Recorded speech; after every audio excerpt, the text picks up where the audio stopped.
The Sacramento Kings are at the tail end of a brutal roller coaster of a season. The question on every Kings fan's mind, are we headed for greatness or are we headed for dreaded purgatory?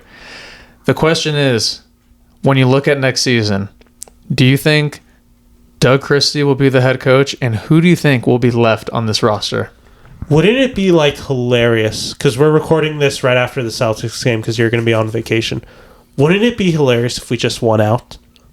11 games in a row, and it was just these Kings are so back. We make it, we break this to the 7th seed. Doom or talk to the max right now. That would be, that would be crazy. Somehow. That would be we would tie our record. We were tied our record from last year, which was 46 wins, right? Yeah, something like that. That would be crazy. But in all likelihood, that is probably not the case. That is probably not the case. All delusion aside, the Kings, at this point in time, when we're recording this, we are headed for the play-in or potentially headed for the bounce out. And if that happens, do you think Doug Christie has shown enough with his time with the Kings to win over Vivek's heart and be the head coach for next season? I think that Doug Christie should be our head coach for a number of reasons. One, he's a very much a player coach and somebody that has played in the NBA for many years. We talk about how a lot of players, they really respond really well to coaches that have played in the NBA because they know exactly what it is. They know how to be able to be in that system. Secondly, Domas is a big fan of Doug Christie. I think to me, Domas really responds really well when Doug Christie's a coach. Keon Ellis does really well when he responds to a coach. And Keegan Murray. Those are three guys that are very much core pillars for this roster. And when you're able to find guys that can really buy into what Doug Christie is selling, that's going to make your team really good. We've seen glimpses of it this year where Doug Christie, before the De'Aaron Fox trade, they won 7 games in a row, which was really, really impressive. And there has been moments where this team, during the Zach Lavine time, they won 4 games straight, and they were looking like they were going to compete for a top 8 spot in the West. Obviously, it hasn't been this way. Obviously, defensively, offensively, we've been struggling. We have had players in and out of the lineup. So, for me, I really do like Doug Christie as a coach. And I think that if he was our head coach going into next year, a lot of our players would be in more of a positive mindset for that. So, counter-argument to this all, and let's just kind of get the elephant out of the room. I'm a huge Doug Christie fan, especially he's my favorite player to ever play as a Sacramento King. I love Doug Christie. I worship at him. I'm so happy that he's gotten this opportunity to coach the Sacramento Kings. And I think given the circumstances that we are in, given the elements that he's had to deal with this year, it is hard to discredit where he went wrong with this team. I really think, given the circumstances, I don't know how many other coaches would have done a much better job than Doug Christie did navigating this season that is currently imploding all around us. I'm not really going to put much of that blame on Doug Christie. I've thought he's done a really good job. The discussion, though, is what do we need to do for the immediate? And if we are believing this scenario where the Kings are going to, in theory, run it back, maybe we retool some characters, maybe DeRozan's not on this team, whatever ends up happening this summer, we are still believing that there is this core tenet of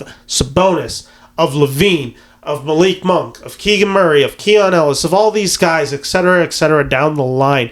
And we're looking at that, and you now have to say, compete in the West in a win-now scenario. I believe, and you look at it, and you think, man, Doug Christie's just out of his element, and that's not necessarily fair to him, but this is a scenario where you are expecting to compete 1 through 15 in the West. Look at some of the bad teams in the West, and look who is coaching them. Look who's coaching the Suns right now. Is it Vogel? No, Mike Budenholzer. Mike Budenholzer, that's right. They fired Vogel. So you got Budenholzer in there. You got Popovich is the 12th seed right now in the West. And obviously we don't know if Popovich is going to come back. Mm-hmm. He's had those health scares. But you're talking about that. You're talking about is it Will Hardy for the Jazz? Will Hardy for the Jazz. Hardy is a good coach. You look up and down the line and you look Chauncey at all Billups. these stuff like Chauncey Billups, Willie Green. These teams are on the rise. And you look at it and you're now expecting Doug Christie to be able to do the impossible role of now taking the Sacramento Kings, taking this team that has guys that are older. Wouldn't be him getting to do a lot of development. This wouldn't be a lot of him getting to learn on the fly. This would be, you are thrown to the fire, and that is a disservice to a guy like Doug Christie. Now, again, this isn't, necessarily a personal insult on him. I just think this is the scenario of he's in over his head. And again, I think I probably, if we're talking about like actually how I feel, I'm typically more in agreement with you. I think Doug Christie has really impressed me with what he's done this year. And I think what he's done this year shouldn't, even if we lose out, like even if this season goes bad, I really do think they should really consider hiring him. I think that doomer side that I'm talking about, which is the idea of not hiring Doug Christie, like, let's just say another coach becomes available. Like, let's just say Budenholzer loses his job for the Suns, which that is a real possibility. Look at the other teams in the East that could be out one. Nick Nurse could very well be out of a job this summer for the Philadelphia Sixers. You're looking at Tibbs could potentially be a guy that gets bounced if the Knicks aren't performing up to standards. Like, I don't know if Tibbs is actually a guy, but you hear these rumors around the league, and are you going to really be able to make the argument that is convincing that Nick Nurse is a worse coach than Doug Christie? That's a hard argument to sell, and like that's where we get into the confusing thing about this upcoming season and where we stand with Doug Christie. Is it's just like, is he the guy that needs to be it? Now, I think the scenario is if this team is in rebuild, yeah, go Christie, because you can let him learn on the fly with this team. If you're thinking win now, that's where I think there's going to have to be decisions made. Ben, that was very beautiful said. I want to hit on a bunch of things you said, because you have to think about who runs the show. Vivek Ranadive, he is the owner, and coming from the Warriors organization, he's seen success and he wants to replicate it more than anything. And he loves 4-on-5 basketball. Yes, yeah, 4-on-5, baby. He loves big names, right? So if you're Vivek Ranadive and a guy like Nick Nurse, or a guy like championship caliber coaches like what's his name? Budenholzer. Yep, become available. Yep. If you're Vivek Ranadive, there is a very high percentage where he would rather see it through with a coach that's been there before than a brand new coach like Doug Christie. And on our T side, we just need stability. The guys like Doug Christie, I think he's done a tremendous job with the cards he's been dealt, and I think the guys want him there. And I think Doug Christie, he loves the city more than anything. Like he said, when he joined the coaching staff years ago, he said, I have unfinished business with the Sacramento Kings, referring back to, the finals matchup with the Lakers. So Doug Christie has ulterior motive. He knows how to talk to the players, and he has that chip on his shoulder of, I got to get my get back at some point. So it's a very interesting situation. But, I think Doug Christie is very well deserving of the job. And I think that there's a very high chance he could get it. But if we do have a losing season and bounce out of the play-in situation, it's going to be a very likelihood that Doug does not get it. But if we do, get that play-in berth, maybe that play off 8th seed, 7th seed, I think it's very likely that Doug will get the job. So let's look at a few things that we know about the situation as we understand them. One, we know that Doug Christie was a Vivek tapped guy. We know Vivek seemingly was high on him. It seems that based on reporting that we've heard that Vivek had even considered him post us firing Luke Walton. In that replacement period, maybe that was a guy that Vivek really wanted to make the coach of this organization. There is obviously a lot of reason to believe that Vivek would champion Christie, and I think there's a lot that you just laid out. Sabonis obviously being a guy, Keon getting a more expansive role under Doug Christie. Some of these guys responding. Monk seems to respond very well to a Doug Christie and his coaching style and all that. There's certainly a communication level to that. Let's also just kind of address it. Then you have older guys. How does DeRozan, handle being coached by a Doug Christie? Obviously, DeRozan has more accolades than Doug Christie. They're not that separate in age. I think it's about 15 years or whatever it is.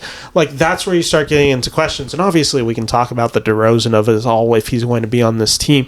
But I think those are legitimate questions. Now, also the scenario that we just maybe aren't talking about is is any coach going to want to come to the Sacramento Kings? Like, is Christie just the coach because, like, who's really going to, like, take it? And obviously you might have, like, the usual suspects like Steve Clifford, but, like, I don't want Clifford. Like, there's a bunch of these guys where it's like maybe they would consider coming. Like, maybe Steve Nash wants to get back into the coaching situation. Like, obviously last seen with the Brooklyn Nets. But, like, I think that's another scenario. But, like, while I'm talking about, like, Doug Christie and this whole experience, to me, I'm just brought back to the direction of what is this team, where is this team, and what's the plan for this team? Because I think if the plan is rebuild, then yes, let Doug Christie keep the coaching job. Let him set the culture. Let him grow into this position and get him ready to be the coach that a lot of us think he may be. I will say one thing, though. If there is one coach that I think that can do the retooling and be a coach that can be, I believe, is Doug Christie for specific reasons.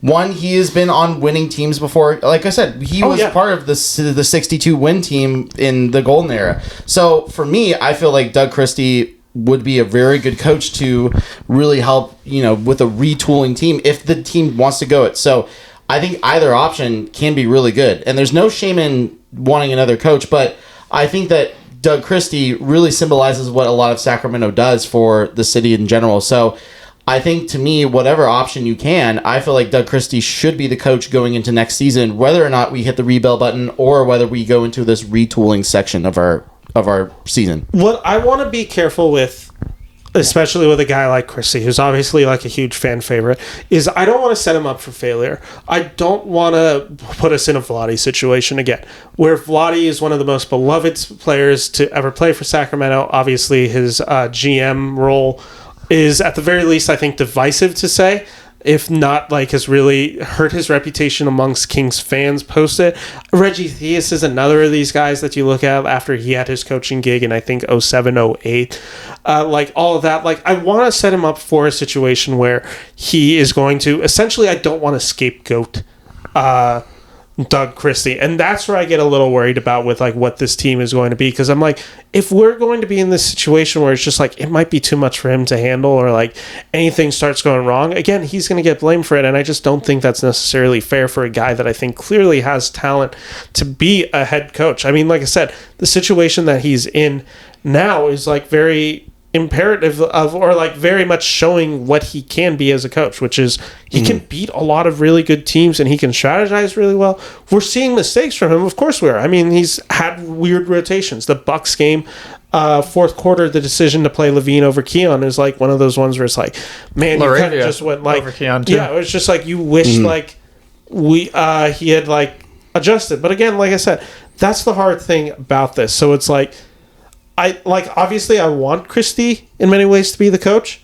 And I'm also like, man, I really don't want him to be blamed / tarnished for what this team very well could be. Mm-hmm. That brings up, I have a question now based off of that, because what do you think would be a worse situation, after what Doug has done for this team currently, not giving him the coaching job, or setting him up for failure and then seeing him not be well perceived by the fan base after like a poor start or this or that, and then end up getting fired? Like, what do you think is a worse situation? I think for me, the number one option that I think you mentioned, where he's done really well and then you don't give him that job, because he's been a part of that coaching staff for 4 years now too, and especially with the fact of the matter, and I get it, the NBA, it's a political game at the end of the day, which is, I think that's something very important for us to, as fans to understand, that it's a business, and we have to understand that too. But I think for me, that would kind of be very much like man, you just had a really good season. The only way I can really see this make any logical sense, like if Ben mentioned, if we hit the full rebuild button, we pack up the front office goes, Monty McNair goes, Wes Wilcox goes, the head coach, goes, and then you trade a lot of pieces for that part. So in that case, it would make sense if this team is going into a clear direction of a rebuild.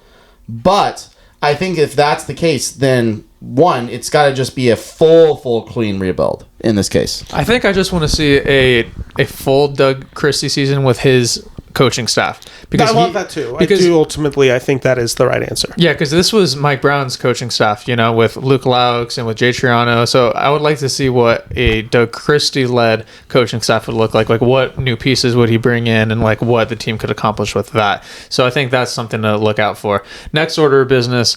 Since we're talking about the future and the roster, obviously the roster is definitely going to look different. I think every Kings fan could see it. Let's start with DeMar DeRozan because he is on the tail end of his career. He only has a couple really solid years left, and he came here for Mike Brown. He came here for De'Aaron Fox. So all those guys are gone. So it's a completely different team the way he started there versus how it is now. So I'm very curious to see what DeMar does. Like, if he talks to the front office, they look to trade him. So I think DeMar DeRozan is gone for sure. I don't think he will be playing for the Sacramento Kings next year. But would you feel comfortable like betting that? Like, if someone was like $100, DeRozan is still on the team. Yeah, I would probably bet that. I'll take it too. I just don't think I'm sure DeMar, he has built incredible connections with Sabonis and Keegan and other guys on the team, but I think where DeMar is at in his career, that guy just wants to win. He wants to compete. He came to this team for one reason only, because he thought that we could compete in the West. I remember an interview before the season started that a bold take of his was the Kings Western Conference Finals. So he came here with a thought that the Kings were going to be a top team in the West. If we fall, not even fall out of the play-in, this is not up DeMar's timeline. He wants to win. He wants a championship, and that's what really matters to him in his career. He wants to be on a contender. That's the one thing he's missing in his career is a championship. I mean, he scored 24,000 points, 25,000 now, so he's got the scoring, he's got the accolades, but that guy's been in the league long enough where he deserves to be in a deep playoff run, and I don't think I could confidently say that the Kings are there. So I think DeMar is out. Let's kind of play this game, right? I have a list of some of the players that I think are kind of the big question marks around this season, or not this season, but like kind of everyone's going on. Just instant reaction, yes or no, will they still be on this team? So I'm going to give them to you. Archie, you answer first each time. DeMar DeRozan still on the Kings next year? Yes. Oh, no, DeMar DeRozan? Yeah. No. No. Okay. I think I would lean towards no as well. Zach Lavine? Yes. Yes. For his contract and for how many years he has left, yes. There's no way we made that De'Aaron Fox trade to have Lavine as a rental, so... Unless you can trade him for stuff to get more, and then it's like, we didn't actually trade, we didn't actually trade for Zach Lavine. We traded for these picks and the ability to then flip Lavine. Now, I do typically agree with you. I think Zach Lavine will be on this team next year. I mean, that is a possible situation, but I would be mind blown if we don't have Zach Lavine on the team next season. What would be your confidence level at it? Like, if you had to put it as percentage, would you say 100% Lavine is on this team? I want to say 99, because that 1% with our organization, you never know. So I'll say 99%. That's a very good point. That's fair. I'll say 99. Oh, Malik. Yes. I think Malik will be on the team too. With his contract, the way what his contract is, the most valuable contract in the NBA. You got to take it. Malik will definitely be on the team next season. Trey Lyles, expiring contract, or who I think we could technically pick up this summer. Is it a player option? Is it a team option or player option? Might be a team option. Maybe. Want to answer on 3? 1, 2, 3. Yeah. No. Oh, okay. So you think he walks? I think he has seen his time with the Kings, and I think he's ready for a new scenery. Because you could I think you could see it in his body language that I don't know what it is, but I just don't think. Sorry, not Lavine. I don't know if the organization is the most thrilled about the idea of keeping a Trey Lyles. I think they look at it obviously we just signed Isaac Jones to a standard contract. Yeah, that makes sense now too. Does that kind of look like the hey, get ready, young guy, you're going to be up next year, your moment's coming, we promise. I saw that, I'm that could be the Isaac Jones could really take that Trey Lyles spot. Because he's making $8 million a year, and I mean $12 million, I think, isn't it? I think it's 8. Yeah, I think it is 8. But either way, let me make sure I have the contracts with that too. $8 million, you got to pay Keegan next year. So you got to use what you can. I'm saying no. You're saying no. RT's saying yes. For now. Keon Ellis. Yes. 100%. I don't think there's any way especially if you just fired Brown with a lot of the assumption that Keon will get paid once his time is when his contract is up. That guy will get Keegan a well-deserving contract. Keegan Murray will be on the team next season. I think we have to gain some money by letting go of a few contracts to maintain Murray, because I think Murray, I think he'll be a $20 million player next season. Mm-hmm. So he'll get an extension for sure. So maybe now that you both kind of say that, I will change my answer for Lyles to probably not, because you got to make cap space. You got to make room for Keegan. You got to make room for Keegan. So I think Keegan's logically it makes sense. Yeah, because Trey Lyles is making $8 million a year. So, and Keegan Murray is going to make $11 million next year, so that's going to kick in, and most likely he's going to get an extension by that time too. Yeah, I'll be nervous if they don't come to an agreement over the summer. No, so I'm with you on that now. Kind of after seeing all the contracts and just looking at them. So up. Yeah, 2 guys left on this list that I have. This one's kind of the interesting one. Jake LaRavia. I'll answer first, RT. I'm sorry. I pray to the Lord that we can keep Jake LaRavia. The Grizzlies, man, they did us kind of dirty with the way they didn't, And I mean, that's why we were able to get it. But I'm really nervous if the rumors are true that the reason why the Grizzlies gave up LaRavia is so that they could sign him in free agency later. That's what I'm really nervous about. But if we could somehow convince Jake LaRavia to take that $5 million deal with the Kings. I've heard that rumor myself. I never really believed that, where it's just we'll come back to you. If I was him, I'd be like, hey, you guys dropped me in the first place and you didn't give me the extension in the first place. That's on you. I don't really foresee that. I will say LaRavia seems to be having a lot of fun in Sacramento. He seems to really embrace the city. He's become a fan favorite soon. I could see the scenario where you could give him a short-term contract and be like, hey, we're going to give you a 2-year contract or whatever, and then that way we can really get you paid quickly, and we're going to give you this expanded role that we think you can really fill in. I think that's really the best case. I think there's some other stuff that we can technically do with the mid-level exception where we can actually offer him a little bit more than I agree. I hope. And LaRavia has been a fan favorite. He's starting to go to charities. He was at a Kaiser charity a couple days ago too. So, he's already doing a good amount for the city. I think that the fans really like him. I think LaRavia likes Sacramento. So, to answer Ben's question, I would say yes. As long as he agrees to that team option deal, that's a very huge thing. I hope and pray. I love LaRavia. I would love it. I don't know if it's realistic. The last name on this list, Domantas Sabonis. I would say yes.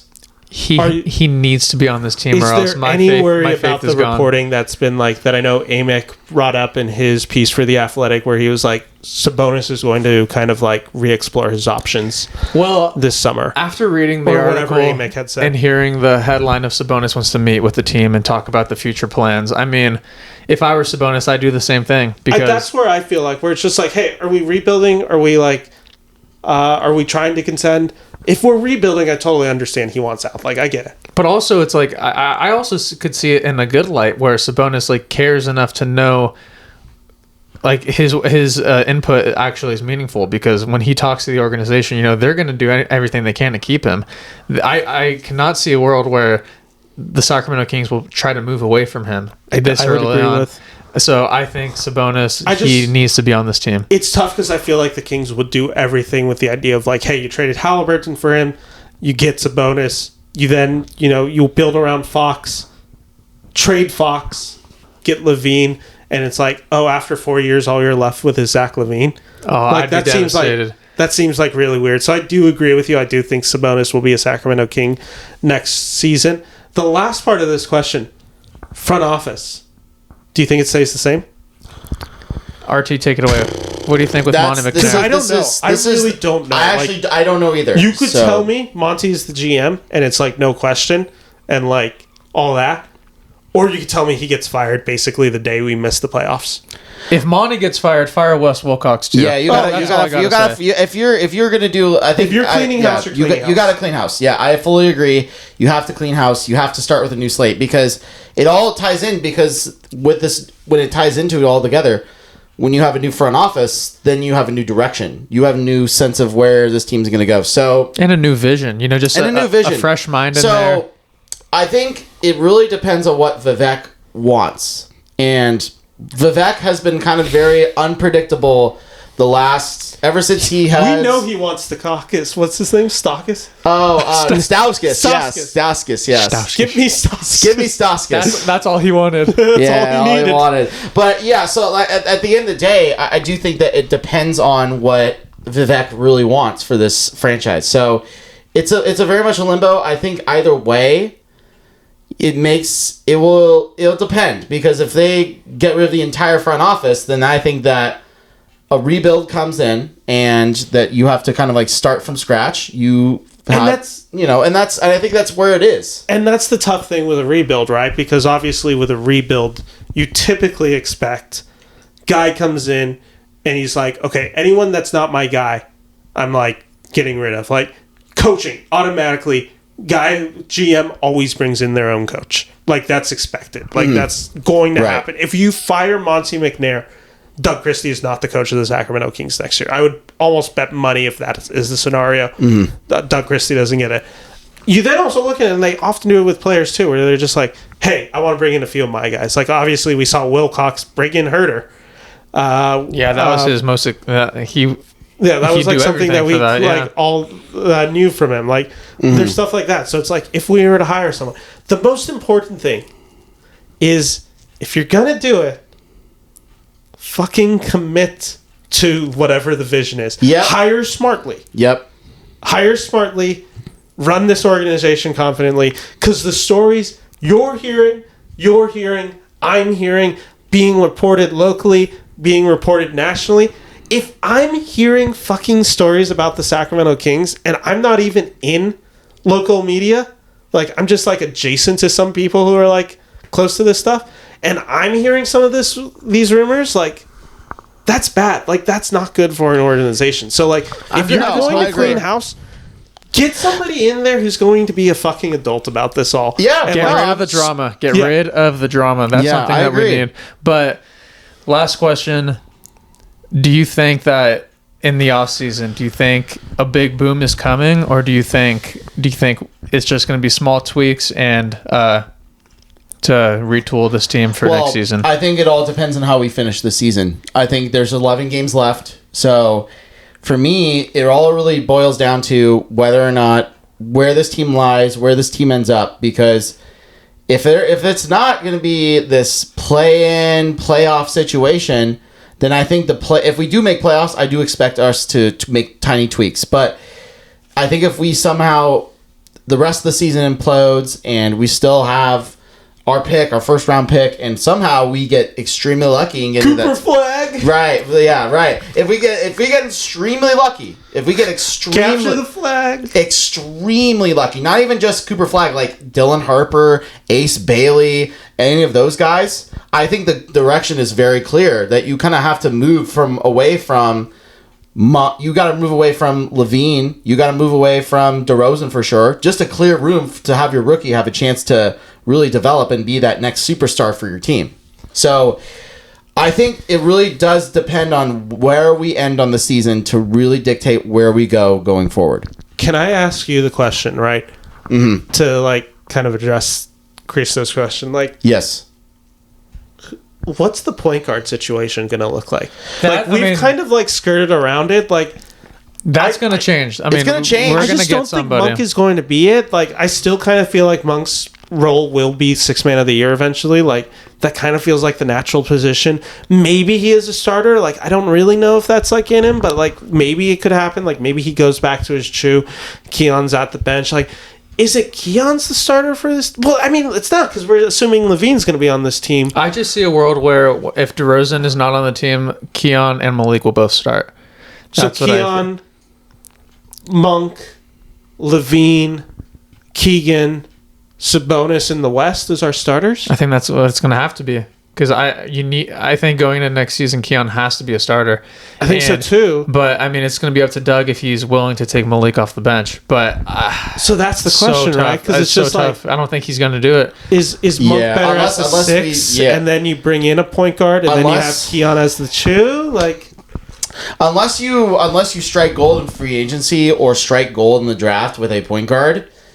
I feel like that's kind of has to be the core five is those dudes right there. So it's super small, I mean, Lavine is your 3 is kind of like, that's not ideal. That's the whole thing. And then Keon is like, you just need Keon out there. It's super undersized. So, yeah, I do think that if we somehow strike gold and get a point guard, then Keon would be our 6th man. But until then, it's kind of up to where we end up in the season. I always hate bringing this back up, but how we end the season is going to dictate what the team is going to look like in the future. That's a great way. Because I keep bringing it up, and you can clip this part because I know you can get some clicks on this. Keon Ellis 2, Lavine 3, Keegan 4, Sabonis 5, and another point guard we've kind of heard rumblings about could be a guy that's on the move this summer. There's always been trade rumors with this guy. Oh gosh. No, I'm not going to swerve and bend that corner. Whoa, I'm not going to say that. No. Okay. Is there a Trae Young scenario? I was going to say the exact same thing with Trae Young. Because is there a chance Trae Young comes to the Sacramento Kings? There is no way. I don't think so. because I knew before you were, I was like, yeah, Trae Young would be interesting. But you got to remember, the guy is 6 foot. He's super small for a point guard. Our defense would be terrible. Would be so bad. Our perimeter defense would not be good. And outside of Keegan, Trae Young needs a lob threat. Well, if you were starting Keon, it would be the scenario of yours: Trae Young, Keon. That just seems like Lavine. That just seems like a nightmare. Keegan. Yeah, I think that's just too many cooks again. I think that's the question. Yeah, I think that's the question, though, right? Is there any scenario where Levine's not on the team? And that's the thing that I'm still not sure about it. I really, I know you guys were more confident on it. I do ultimately land on the belief that, Lavine would be on this team. I also think if you clean house and his GM comes in and they're like, oh, we got a Lavine deal worked out, send him out of here. But I'd rather have somebody else in there. But I think that's Wes Wilcox. Right. But that's the problem, though. I think with Lavine's age and his contract, how many teams are going to really, really want Zach Lavine on their roster? Yeah, I mean, that's the question. That's the issue. And what are the teams? You're looking Nuggets could make sense for him because they could really use a shooter like Lavine. But outside of their young core, though, who are they going to really, really want to give up just to have Lavine? I don't know, but I mean, there's always been, what's Michael Porter Jr.'s role on this? All of that. And you could go through all the teams, and it's hard to say exactly where he could fit. But I mean, ultimately, the thing that I've learned in the NBA is there will always be a team more desperate than you think to take on a contract that people think is unmovable. And Orlando Magic could really convince themselves on a knockdown shooter. They look at themselves and they're like, man, we got all the defense in the world. You could bring in a Zach Lavine. Right. And we can deal with that, and now we have a real scoring option. There's a few teams where you could look at it. Houston, I don't think Houston's actually a realistic one. Houston wouldn't be. But you look at it you could say San Antonio Spurs, where it's just you look at all these teams and it's just there is a desperateness from other teams, and it's the question is, I think that's a real possibility. But you know what, Ben? I think the Kings are the desperate team. That's why that was going to be my thing too. We've been the desperate team for years. I think that's the other thing. So that's where we're at, guys. Thank you so much for watching.